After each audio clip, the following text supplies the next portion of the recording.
Alright, so ito naman yung automated subtraction flashcard natin. So same features siya pero ang difference niya lang is subtraction siya. So try natin to. Okay, ayan, may timer tayo dyan. So ito naman 10 seconds lang yung ginawa natin. Pwede nating i-resize yung text niya. Ayan, kusa siyang magsasagot. Okay. So yung bata, kung nasa classroom ka, so pwede mo siyang ma-maximize talaga dito. Kasi automated siya. 20 cards, bawasan natin. Win lang natin 10. 10 cards lang. Tapos automated din siya.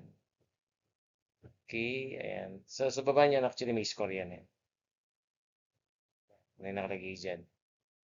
Okay, pero naka-hide lang din siya.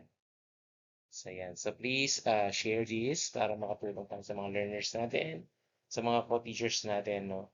So free to download siya. Tapos tapusin niyo lang yung video. Then meron ako nilagay na link para ma-download nyo. So happy sharing!